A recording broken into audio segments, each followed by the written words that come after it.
Hello. नमस्कार विद्यार्थियों, आपके ऑनलाइन प्लेटफॉर्म पर हार्दिक स्वागत अभिनंदन है। विद्यार्थियों, पहले अपन ने दो क्लास में अपन ने सिलेबस के बारे में, उसमें आने वाला जो हमारा पहला टॉपिक है टेंस के बारे में हमने चर्चा की थी। और टेंस के जो हमने मोटे रूप में क्या क्या चीज़ें वर्ब्स है, कैसे कैसे यूज हो सकती है, कैसे लिखना है, उसके बाद में उसके नाउन के बारे में, सब्जेक्ट के बारे में हमने चर्चा की थी। सब्जेक्ट में किस प्रकार से हमें ध्यान देना है, कैसा सब्जेक्ट है, हमें कैसे प्रकार की वर्ब फिल करनी है, किस टाइप का सब्जेक्ट होने पर कैसी वर्ब फिल करनी है। तो ये बड़ी बड़ी जानकारी आपने जैसे आपको मैंने दी है। आज अपन शुरुआत करते हैं अपने प्रेजेंट टेंस। टेंस के बारे में विद्यार्थियों आपने शुरू से पढ़े हैं कि टेंस होते हैं तीन प्रकार के, प्रेजेंट, पास्ट और फ्यूचर। तो इसमें सबसे पहले अपन पढ़ेंगे प्रेजेंट। और प्रेजेंट में हम पहला पढ़ेंगे प्रेजेंट इंडेफिनिट टेंस। कौन सा पढ़ेंगे? प्रेजेंट इंडेफिनिट टेंस पढ़ेंगे। तो प्रेजेंट इंडेफिनिट टेंस की अगर कोई जानकारी पूछे कि तो इसकी जानकारी क्या है, तो आपको साइड में लिख देना इधर। वर्ब की बेस फॉर्म या वी के साथ में एस या एस, एक तो ये हो गई। दूसरा, डू और डज प्लस वर्ब की फर्स्ट फॉर्म। बस ये दो जानकारी आपको आनी चाहिए। कौन कौन सी? एक तो वर्ब की फर्स्ट फॉर्म, और एक एस या एस आ जाएगा, एक फिर डू और डज, और फिर वर्ब की फर्स्ट फॉर्म आपके आ जाएगी। तो इस प्रकार से आपको ये ध्यान देना है। अब इसका जो यूज है वो कहाँ कहाँ कैसे कैसे होता है, तो आपने पहले क्या पढ़ा है? आपने पहले ये पढ़ा है कि जब सब्जेक्ट सिंगुलर हो, हम पहले इन दोनों में से बात करते हैं कि इन दोनों में से हमें कौन सी यूज करनी है। कि आपने दोनों चीजें लिखवा दी है, लेकिन इसमें यूज कौन सी करनी है ये हमें थोड़ा जानकारी देनी है। आपको करना क्या है? आपको सबसे पहले सब्जेक्ट के ऊपर के चेक करना है। जब आपका सब्जेक्ट सिंगुलर हो तो ये वाली चीज आपको अवश्य फिल करनी है। ठीक है। और वर्ब, जो ब्रैकेट में आपके वर्ब दी जाती है, उस वर्ब के साथ में केवल नोट वगैरह नहीं होना चाहिए। जैसे मान लो वर्ब आपकी प्ले, ये प्ले आपकी वर्ब है, केवल यहाँ पर प्ले होना चाहिए। अगर यहाँ पर मान लो नॉट और प्ले लिखा हुआ है, नॉट और प्ले लिखा हुआ, तो फिर आपका ये फॉर्मूला काम नहीं आएगा, फिर आपका वर्ब फॉर्मूला काम में आएगा ये। तो वर्ब के साथ में नोट होने पर आपको ये वाला फॉर्मूला काम में लेना है। और केवल अगर वर्ब की यहाँ पर ब्रैकेट में केवल वर्ब दी हुई हो, तो फिर आपको ये वाला फॉर्मूला काम में लेना है। इसमें आपको क्या करना है? जब आपका सब्जेक्ट सिंगुलर हो, सब्जेक्ट सिंगुलर और जो हमारे ब्रैकेट में जो वर्ब है, उस ब्रैकेट में जो वर्ब है उसके साथ के लास्ट में जो लास्ट का जो लेटर है, जैसे मान लो ये लिखा हुआ है गो, एक तो एक लिखा हुआ है जैसे मान लो वॉच, ठीक है, वो एक लिखा हुआ है जैसे मान लो वॉश, ठीक है। तो ये आपके इस प्रकार के कोई वर्ब है, और सब्जेक्ट आपका सिंगुलर है। सब्जेक्ट कैसा होना चाहिए? सिंगुलर होना चाहिए। सिंगुलर सब्जेक्ट आपका होना चाहिए। ये आपको थोड़ा ध्यान देना है कि आपका सब्जेक्ट है वो आपका सिंगुलर होना चाहिए, और आपके जो ब्रैकेट में कोई भी वर्ब लिखी हुई हो, उस वर्ब का जो एंडिंग वर्ड है या तो O, double S, S H, C H, Z और एक्स, ये याद रखो। छह लेटर याद रख लो। इन छह वर्ड को आपको याद रखना है। अगर ये दिए जाते हैं, इनमें से कोई भी ब्रैकेट वाली जो वर्ब है, उस ब्रैकेट में जो वर्ब है उसके लास्ट में इनमें से अगर कोई आता है, ठीक है, तो फिर आप इस जो सब्जेक्ट सिंगुलर आता है तब गारंटी क्या होनी चाहिए?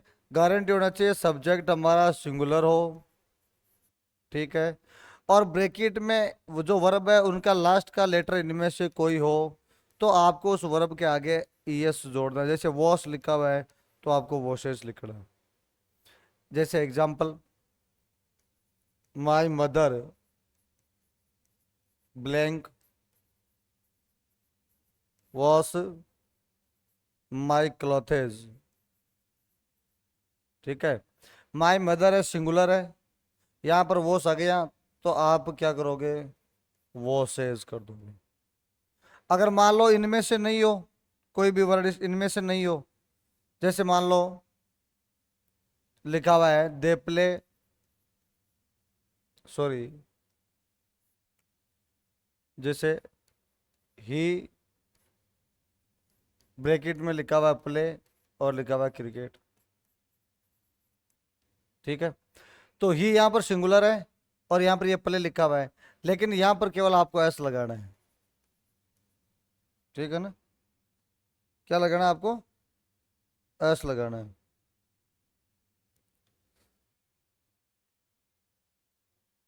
जैसे एक तो लिखा हुआ है ही ब्लैंक प्ले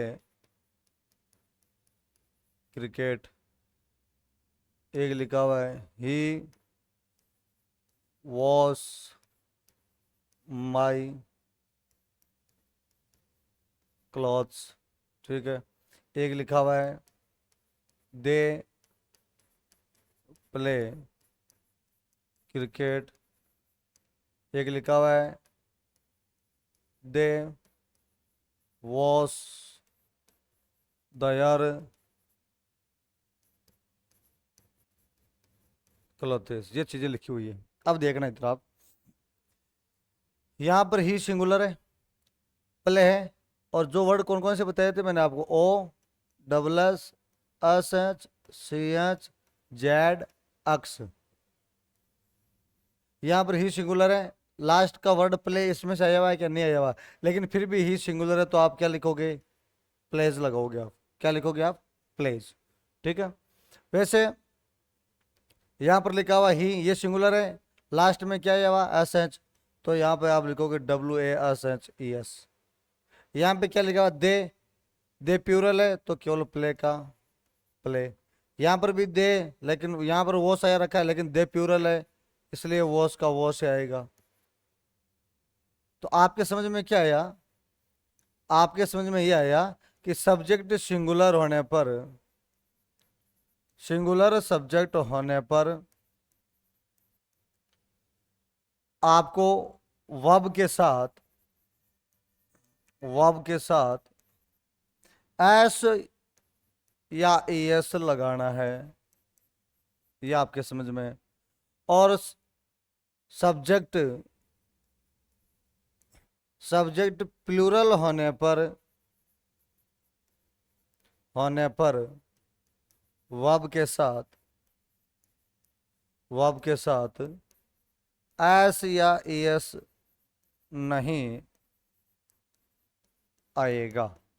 यह आपको याद रखना है कि सब्जेक्ट सिंगुलर होने पर ही वर्ब के साथ एस और यस लगाना है, और सब्जेक्ट प्लूरल होने पर वर्ब के साथ में एस या एस नहीं आएगा। जैसे यहाँ पर सब्जेक्ट प्लूरल है दे, ये हमारा प्रोनाउन है,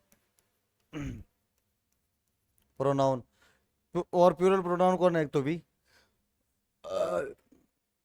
एक आई, एक यू, ठीक है। तो इनके साथ आप हमेशा ये याद रखना है कि हमारे प्लूरल कैटेगरी का जो वर्ड है ना, प्लूरल प्रोनाउन, प्लूरल प्रोनाउन है आई को अपन वर्ब के अकॉर्डिंग, अगर वर्ब फिल करनी हो तो आई को हम प्लूरल मानेंगे, यू को प्लूरल मानेंगे, वी को प्लूरल मानेंगे, दे को प्लूरल मानेंगे, ये सब प्लूरल है। तो इनके साथ में ये वाली शर्त लागू हो जाएगी। और ही, सी, इट और नेम, ये सिंगुलर है तो इनके साथ में ये वाला फॉर्मूला लग जाएगा। और ठीक है, तो एस, ये तो आपको पहले तो इन दोनों में से समझो कि सब्जेक्ट सिंगुलर होने पर वर्ब के साथ एस और यस में से लगाना है, सब्जेक्ट प्लूरल होने पर वर्ब के साथ न तो एस आएगा नहीं यस आएगा। अब एस और यस ये तो आगे क्लियर हो गया। अब एस और यस कब लगाना? जब वर्ब का एंडिंग लेटर, वर्ब का एंडिंग वर्ड या letter word O double S S H C H Z X हो, और उनके साथ सब्जेक्ट सिंगुलर प्रवृत्ति का हो, सिंगुलर हो तो वर्ब के साथ ईएस लगाएंगे। जब सब्जेक्ट सिंगुलर हो और वर्ब का एंडिंग, वर्ब का एंडिंग एंडिंग लेटर या वर्ड इनमें से नहीं हो, इनमें से नहीं हो तो क्या लगाना है? एस लगाना है। ये चीज आपको याद रखनी है कि ये सारी चीजें लागू कब होगी? जब सब्जेक्ट सिंगुलर हो, प्लूरल हो, तभी ये चीजें लागू होगी, वरना ये चीजें लागू नहीं होगी। आपको सब्जेक्ट सिंगुलर रखते हैं ना, तो आपको ये पक्का 100% माइंड ऐसे सेटअप कर लेना है कि जो ब्रैकेट में जो वर्ब दी गई है ना, या तो हम उसके साथ में एस लगाएंगे या हम लगाएंगे ईएस। ईएस कब लगाएंगे? जब वर्ब का एंडिंग इनमें से कोई भी वर्ड हो तो आप ईएस लगा दो, और एस कब लगेंगे? जब इनमें से कोई नहीं हो तो आप एस लगा दो। शर्त होनी चाहिए सब्जेक्ट सिंगुलर की। और जब आपका सब्जेक्ट प्लूरल होगा तो न तो उसमें एस आएगा, नहीं ईएस आएगा। समझे आप बात को? आ जाओ वापस इसी टॉपिक पर।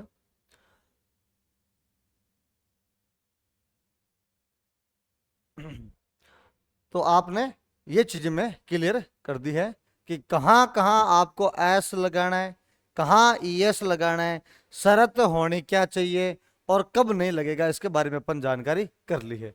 अब हम जानकारी ये करते हैं कि ये जो पूरा फॉर्मूला है ये हमारा यूज कब होगा। अच्छा, हमने डू डज नॉट की बात नहीं की क्या? चलो उसके बारे में थोड़ा कर लेते हैं बातचीत।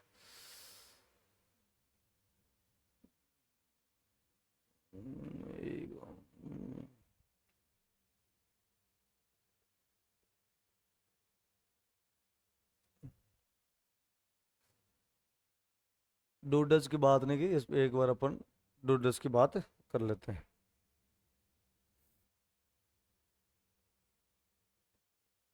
जैसे लिखा हुआ है वही सेंटेंस इन्हीं को ले लेते हैं। ही, यहाँ पर लिखा हुआ है नॉट, फिर लिखा हुआ है प्ले हॉकी, एक यही लिखा हुआ है वी, उसके बाद में नॉट प्ले हॉकी। तो ही आपने सिंगुलर सब्जेक्ट है। जब सब्जेक्ट सिंगुलर होता है और ब्रैकेट में जो वर्ब होती है, उस वर्ब के पहले अगर नॉट आता हो, कोई सी भी वर्ब हो, ब्रैकेट में कोई सी भी वर्ब हो, उस वर्ब के पहले अगर नॉट आता है तो आपको सिंगुलर सब्जेक्ट होने पर डज नॉट और वो ब्रैकेट वाले वर्ब लिख दो प्ले। प्लूरल सब्जेक्ट होने पर डू लिख दो और नॉट लिख दो और फिर प्ले लिख दो। तो आपने क्या समझा कि सब्जेक्ट सिंगुलर होने पर नॉट प्लस वर्ब हो, नॉट प्लस वर्ब हो तो क्या लगाओगे? सिंगुलर होने पर does plus not plus verb. और सब्जेक्ट प्लूरल हो और नॉट प्लस वर्ब हो तो आप डू नॉट प्लस आप वर्ब लिखोगे। समझ में आ गई मेरी बात? आपको ऐसे ध्यान देना है। ब्रैकेट में अगर नोट और प्ले हो, यानी नेगेटिव आपको रेस्पॉन्स दिया गया है या इंट्रोगेटिव आपको रेस्पॉन्स दिया गया है, तो आप उस इंट्रोगेटिव और नेगेटिव सेंटेंस के अंदर आपको डू डज का प्रयोग करना है। याद ये रखना है कि सब्जेक्ट सिंगुलर होगा तब डज का प्रयोग होगा, और सब्जेक्ट प्लूरल होगा तो डू का प्रयोग होगा। इस चीज को आप विशेष तौर से यहाँ पे ध्यान देना है। और सब्जेक्ट सिंगुलर होने पर नोट प्लस वर्ब नहीं हो, नोट नहीं हो वर्ब के साथ में, तो एस और एस का यूज कर देना वर्ब के साथ। और सब्जेक्ट के प्लूरल हो और केवल बेस फॉर्म दे रखी हो तो आप केवल वर्ब की वर्ब लिख देना। आगे बात समझ में? चलो अब आ जाओ हमारे मैटर पे वापस, जहां हम चर्चा कर रहे थे। हम चर्चा यहां पर कर रहे थे। अब जानकारी है हमारी कि हमने ये इन चीजों को दोनों को क्लियर समझ लिया है कि ये क्या क्या आपके सीन था वो। अब इनका यूज कहाँ कहाँ होगा, प्रेजेंट इंडेफिनिट, ये दोनों के दोनों चीजें कहाँ कहाँ यूज होगी, उनके लिए कौन कौन सी शर्तें हैं, ये हम देखते हैं। तो लिखा हुआ है पहला, things that are always true. पहले तो वो चीजें जो हमेशा सत्य होती है उनके लिए इस फॉर्मूला का प्रयोग किया जाता है। ठीक है, उसके बाद दूसरा इसमें लिखा हुआ है, situation that exist now and will go on identify for general time. अब सिचुएशन हो वो अभी बनी हुई हो, ठीक है, और अभी आगे भी जारी रह सकती है, ठीक है, और आइडेंटिफाई यानी कोई हमें जनरल, हमें समय को अगर आइडेंटिफाई करवा रही है, कोई समय को हमें बता रही है कि प्रेजेंट का समय है, तो ऐसी कंडीशन के लिए आपको प्रेजेंट इंडेफिनेट का प्रयोग करना है। यानी कि डू डज प्लस वर्ब की फर्स्ट फॉर्म या वर्ब की फर्स्ट फॉर्म या फिर फर्स्ट फॉर्म के साथ में एस या ईएस आपको प्रयोग करना है। दूसरा पढ़ लिया हमने कि सिचुएशन हो वो बनी हुई होनी चाहिए और आगे जारी भी होनी चाहिए, और आइडेंटिफाई हो, कोई जनरल समय देखकर हमें कोई आइडेंटिफाई कराता हो, समय को आइडेंटिफाई करवाइए।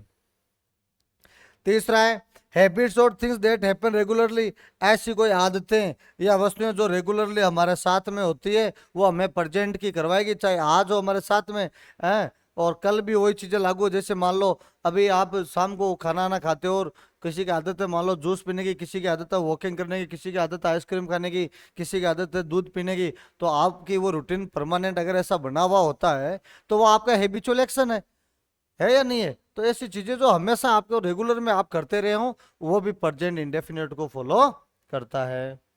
नेक्स्ट जानकारी,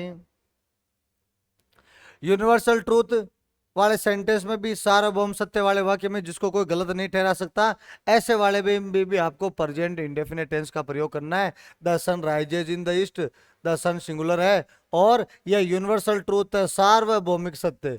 यूनिवर्सल का मतलब क्या हुआ, सार्वभौमिक सत्य, सार्वभौमिक सत्य जिसको कोई चेंज नहीं कर सकता। ठीक है, the sun rises in the east पढ़ लिया हमने। He always comes here late on Sunday, our girls get up. अब देखो यहाँ पर द सन ये तो यूनिवर्सल वाला हो गया, ये उसका हैबिचुअल एक्शन वाला हो गया कि वो हमेशा संडे को यहाँ आता है, तो ये ही सिंगुलर है, वर्ब के साथ में ऐसा गया। द सन सिंगुलर है, वर्ब के साथ में ऐसा गया। सीमा एंड रीनू दो हो गए नाउन यहाँ पर, इसलिए यहाँ पर आर आ गया। गेट आई प्यूरल सब्जेक्ट माना जाता है तो यहाँ पर गेट का गेट आ गया, केवल ऐसा नहीं लगा। यहाँ पर ऑप्शन में मान लो इजार है तो आपने आर इसमें चूज किया है। आई बात समझ में। नेक्स्ट आ जाओ, अब हमें इसके जो डिफरेंट यूजेज है प्रेजेंट इंडेफिनिट के, कहाँ कहाँ यूज होंगे ये हम पढ़ते आ रहे हैं। पहले मोटे तौर पर 3-4 नियम वो पढ़े जो जनरल किए जाते हैं, अब और उनका कहाँ कहाँ प्रयोग होता है। पहले तो वही चीज जो वापस रिपीट हो गई, यूनिवर्सल जनरल ट्रूथ के लिए सनराइजेज वाला सेंटेंस हमने पढ़ लिया। एक देखो वाटर बॉइल्स, एस लगा हुआ, वाटर सिंगुलर, क्यों, क्यों ये अनकाउंटेबल नाउन है और अनकाउंटेबल जो नाउन होता है वो सिंगुलर प्रवृत्ति का होता है, सिंगुलर होता है, इसलिए यहाँ पर एस लगेगा।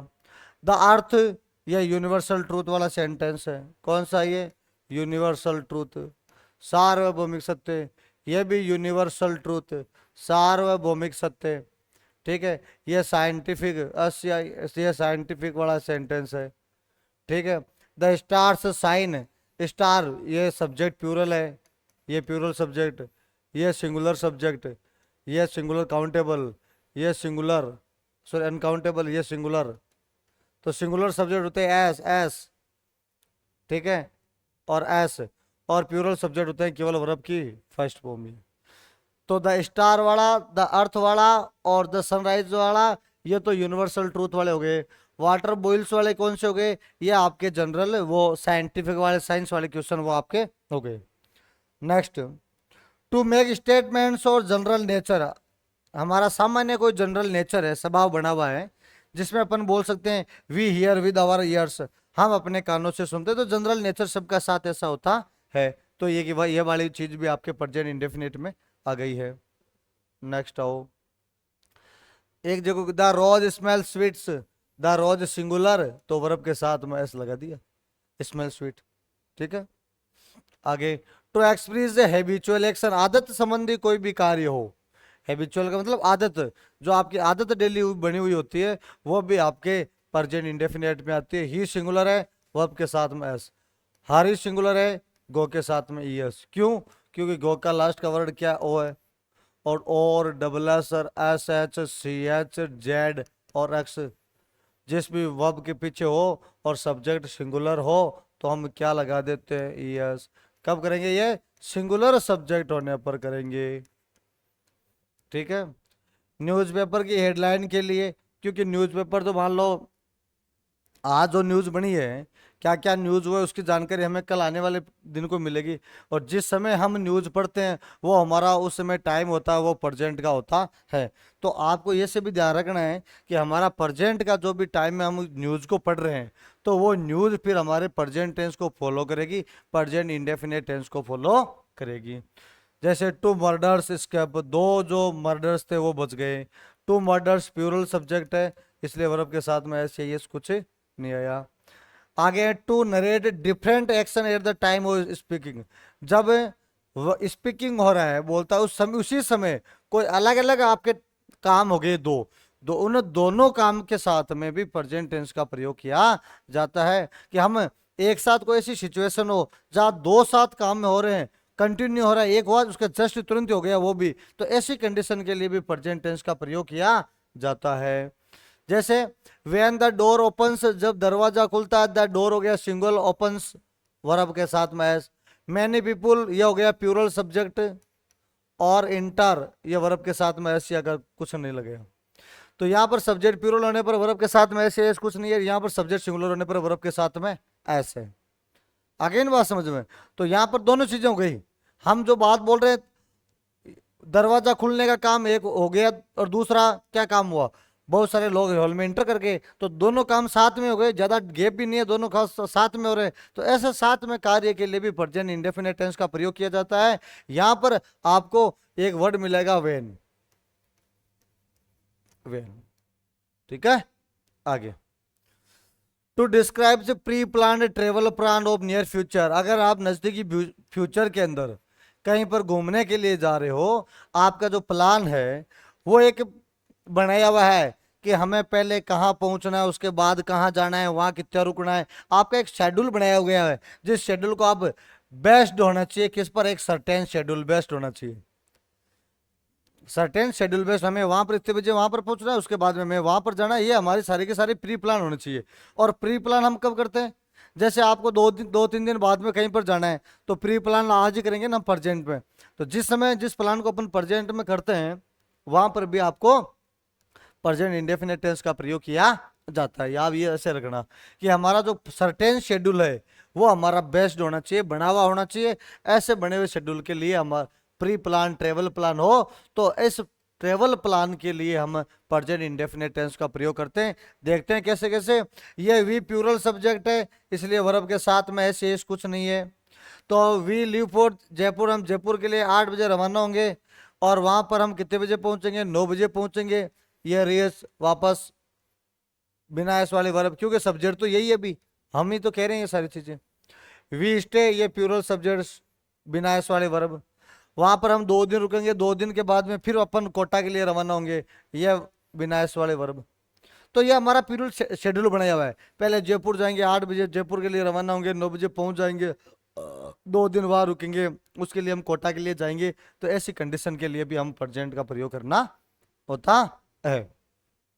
उसके बाद में टू हिस्टोरिक इवेंट्स, ऐतिहासिक कोई भी घटना के लिए, ऐतिहासिक घटना के लिए भी हम प्रेजेंट इंडेफिनिट टेंस का प्रयोग किया करते हैं। ऐतिहासिक घटना हो गई, मान लो कि ये लिखा हुआ है यहाँ पर आपके, India defends Pakistan in cricket, का इंडिया ने ना पाकिस्तान को हराया था, डिफेंड्स हराया था। ठीक है, तो ये भी आपके प्रेजेंट इंडेफिनिट हिस्टोरिकल इतिहास की घटना है, जैसे अपन जिस किसी चीज को अपन दोहराते हैं ना, वहां के लिए। नेक्स्ट आ जाओ,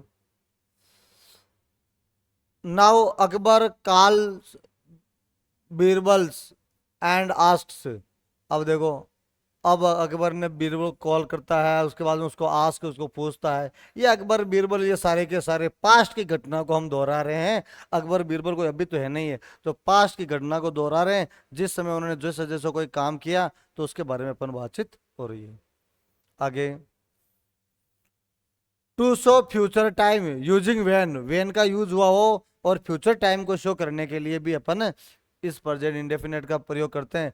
जैसे I shall do it when he comes, ये ही सिंगुलर है और यहाँ पर कमा रखा है। एक तो अपन ने वेन पढ़ा था प्री प्लान के लिए, प्री प्लान वाले में, प्लान प्री प्लान वाले में भी वो प्री प्लान किसके लिए है, वो प्री प्लान वो ट्रेवल के लिए, ट्रेवल के लिए जो हमारा प्री प्लान है उसके में भी हमने वेन का प्रयोग पढ़ा था। और ये यहाँ पर कह रहा है कि फ्यूचर को शो करता है। अगर मान लो वेन भी आ गया और फ्यूचर को शो कैसे करेगा, देखो यहाँ पर लिखा हुआ है ये सेल, तो ये सेल है और ये विल, दोनों फ्यूचर टेंस की क्या होती है, पहचान है। एच भी है, दोनों फ्यूचर टेंस की वो पहचान है। तो I shall do it when, ये ही सिंगुलर है तो इसलिए वर्ब के साथ में आ गया S. When I finish, I plural है इसलिए फिनिश का finish. The letter I will give it you, ये इधर फ्यूचर है। तो फ्यूचर में क्या होता है, फ्यूचर में होता है विल और सेल के साथ में वर्ब की फर्स्ट फॉर्म का प्रयोग होता है। जैसे यहाँ पर ये रहा शेल डू, ये सेल और डू वर्ब की फर्स्ट फॉर्म, और यहाँ पर है विल और गिव वर्ब की फर्स्ट फॉर्म। तो एक साइड में होगा। अब मान लो इस सेंटेंस में देखो, आई शेल डू इट, मैं ऐसा करूंगा, इट वेन ही कम, अगर वो ऐसा, अगर वो आता है तो मैं ऐसा करूंगा। तो यहाँ पर लिखा हुआ है कि पहले ये सेंटेंस में पहले आ गया, वेन से पहले आ गया इधर सेल, तो ये जरूरी नहीं है एक किसी साइड में आ सकते हैं, दोनों साइड में भी ध्यान ये रहना है, दोनों साइड में आना चाहिए। सेल विल आना चाहिए वर्ब के साथ में, वर्ब की फर्स्ट फॉर्म आना चाहिए, वेन का भी प्रयोग होना चाहिए। और तो फिर आप उसी समय सोच लोगे कि यार विल और सेल का प्रयोग है, विल सेल के बाद में वर्ब की फर्स्ट फॉर्म भी है, वेन भी आया हुआ है, तो फिर हम प्रेजेंट इंडेफिनिट का यूज करेंगे। सब्जेक्ट सिंगुलर है तो ऐसे यस लगा दो, और प्लूरल सब्जेक्ट तो प्ले का प्ले लिख दो। अगर नेगेटिव रेस्पॉन्स है, सब्जेक्ट सिंगुलर है तो डज नॉट कर दो, और प्लूरल है तो डू नॉट कर दो, बात खत्म। आगे आ जाओ। टू मेंशन फिक्स्ड प्रोग्राम, कोई भी प्रोग्राम है वो हमारा फिक्स होना चाहिए, किसके साथ, इस टाइम टेबल के साथ। आए ना बात समझ में। तो टाइम टेबल के साथ अगर कोई प्रोग्राम फिक्स होता है तो वहां पर भी प्रेजेंट इंडेफिनिट का प्रयोग किया जाता है। जैसे ट्रेन, किसी आप ट्रेन की यात्रा कर रहे हो तो उसका छोड़ने का समय 4:30 फिक्स होता है, ट्रेनों का टाइम टेबल पहले से ऑलरेडी फिक्स किया गया हुआ है। क्लासेस बिगेन्स नेक्स्ट मंडे, अब ये भी आपके, अब हालांकि नेक्स्ट मंडे ऐसा तो लिखा हुआ है अगले सोमवार। अब अगले सोमवार को अगर अपन पढ़ेंगे ना अगले सोमवार, तो अगले सोमवार का मतलब क्या हुआ कि फ्यूचर की बात कर रहे हो। लेकिन भाई साहब फ्यूचर की तो बात तो कर रहे हैं, लेकिन जो हमारा ये प्लान तो होगा अब क्लास के लिए। अगर ये से तो नहीं कि हमने डायरेक्ट सोमवार को हम सब लोग एक साथ ही आएंगे, सोमवार को खोल देंगे, ऐसा नहीं है। उसके लिए हम बच्चों के पास मैसेज डालते हैं, हमारी प्री प्लान है, क्लास की व्यवस्था है, सीटिंग अरेंजमेंट है, कहा टीचर वगैरह है, सिलेबस वगैरह, कोर्स वगैरह, सारी चीजें उपलब्ध होती है उसके बाद में। तो हमारा प्री प्लान है, तभी तो हम कहते हैं भाई अपने मंगलवार को स्कूलें खुलने वाली है। तो ये भी सारे के सारा हमारा क्या है, प्री प्लान है टाइम टेबल के साथ। जयवाड़ा है कंडीशनल सेंटेंस। अब कंडीशनल में 3 प्रकार के सेंटेंस बनते हैं, ठीक है, और तीनों टाइप के सेंटेंस हम पढ़ेंगे, जैसे जैसे टेंस आएंगे वैसे वैसे पढ़ते जाएंगे अपन। एक तो प्रेजेंट इंडेफिनेट में हो जाएगा, एक पास्ट इंडेफिनेट में हो जाएगा, और एक पास्ट परफेक्ट में आएगा। 3 कंडीशन है इनके, देखते हैं कौन सा है। कंडीशनल का मतलब इफ वाला सेंटेंस, कौन सा, इफ वाला। कंडीशन का मतलब शर्त, कि मेरी ये कंडीशन है भाई, मेरी एक शर्त होगी, ये शर्त क्या है, ये क्या कह रहा है कि इफ अगर वह ही कम्स टू मी, अगर वो मेरे पास आता है तो आई सेल्फ हेल्प हिम, मैं उसकी मदद करूंगा। अगर वो आएगा तो उसकी मदद करेगा, नहीं आने पर उसकी कोई मदद नहीं की जाएगी। तो शर्त क्या है, आना शर्त है, तब उसकी वो हेल्प करेगा, आओ उसके बाद हेल्प करने। इफ सी सीज कमल, अगर वह कमल से मिलता है तो सी विल टेल हिम, तो वो उसको बताएगा। अगर वह कमल से मिलती है तो वो उसको बता देगी। तो ये सारे देखो, यहाँ पर भी इफ लिखा हुआ है, यहाँ पर भी इफ लिखा हुआ है, ठीक है। अब इसमें भी एक चीज देखो, आपने अभी देखा वेन और सेल वाला, इससे बिफोर वाला कौन सा, जैसे कि देखो ये रहा, ये आपने देखा वेन वाला, और इसमें भी आप क्या देख रहे हो, एच वाला है, इसमें भी आप क्या देख रहे हो, ये भी देख लो, इफ लिखा हुआ है, यहां पर भी फ्यूचर है, ये देखो विल और tell future, shall help future. तो वेन वाले सेंटेंस में भी विल, शैल और वर्ब की फर्स्ट फॉर्म का प्रयोग होगा, और इफ कंडीशन वाले भी सेंटेंस में भी विल और शैल और वर्ब की फर्स्ट फॉर्म का प्रयोग होगा, ठीक है। तो आप इफ ही कम्स टू में, अगर वो मेरे पास आता है तो अब मैं उसकी मदद करूंगा, इफ अगर वो उस कमल से मिलती है तो वो कमल को बता देगी, बताएगी, ठीक है। तो यहां पर देखो इफ आगे रखा है, तो आप क्या प्रेजेंट टेंस फिल कराएंगे तो ये दिया हुआ आएगा, फ्यूचर टेंस दिया हुआ आएगा, तो आप ये सी सिंगुलर है एस लगा दो, ही सिंगुलर है एस लगा दिए, ठीक है। आगे with certain verbs which are normally not use in present participle, यानी आईएनजी फॉर्म नहीं बनती है उनकी, कुछ वर्ब ऐसी है जिनकी आईएनजी फॉर्म में नहीं बनती है, जैसे वो हमारी ज्ञानेंद्रियों द्वारा अनुभूति वाले वर्बें, परसेप्शन वाले वर्बें, जिनका कभी भी आईएनजी नहीं बनता, वो भी हमारे प्रेजेंट टेंस में काम में आती है। वो स्मेल, टेस्ट, है ना, हियर है, तो ये सारी की सारी चीजें है ना, ट्विस्ट है ना, तो ये सारी की सारी चीजें है, ये हमारे वर्ब्स है जो आईएनजी फॉर्म में नहीं आती है, केवल प्रेजेंट इंडेफिनेट में प्रयोग किया जाता है। इंपरेटिव सेंटेंस से स्टार्ट होने वाले, इंपरेटिव वर्क हार्ड, अब कोई पूछ ले यार इंपरेटिव क्या होता है, तो वर्ब की फर्स्ट फॉर्म से स्टार्ट होता है, नेवर से स्टार्ट होता है, इंपरेटिव सेंटेंस की पहचान है ये। ऑलवेज से स्टार्ट होता है, ये भी इंपरेटिव की पहचान है, ठीक है। और प्लीज से स्टार्ट होता है, ये भी काइंडली से स्टार्ट होता है, ठीक है। तो इनसे स्टार्ट होने वाले को हम इंपरेटिव कहते हैं। यहाँ पर ये नेवर आ गया, इसके बाद में वर्ब की फर्स्ट फॉर्म है, यहाँ पर ये वर्ब की वर्क का वर्क ओबे और एल्डर्स। तो यहाँ पर क्या है, ये वर्ब की फर्स्ट फॉर्म क्यों है, क्योंकि यहाँ पर यू छिपा हुआ रहता है सब्जेक्टिव, ठीक है। तो इसलिए ये यू हो गया प्यूरल सब्जेक्ट, इसलिए वर्ब के साथ में कोई ऐसा इसका चक्कर नहीं है, ये केवल ऐसे लिखे हुए हार्ड, ऑप्शन में ऐसे आ जाएंगे वर्क, तो आपको लिख देना वर्क हार्ड। टेल लिख दिया तो डायरेक्ट यहाँ पर टेल लिखा हुआ आएगा, तो आपको टेल लिख देना है। ओबे लिखा हुआ आएगा, आज्ञा मानना, तो ओबे आपको ऐसे लिखा हुआ आएगा, तो आपको ओबे का ओबे लिख देना है, ठीक है। उसके बाद अब है fill in the blanks with verbs given in the bracket. अब मैंने आपको जितने भी चीजें समझाई है, ठीक है, ये जे के एल तक समझा दिया मैंने, तो आप इन सब रूल्स को पढ़ोगे और उसके बाद में कल इसकी अपने ये प्रैक्टिस वाले एक्सरसाइज करेंगे, ठीक है ना।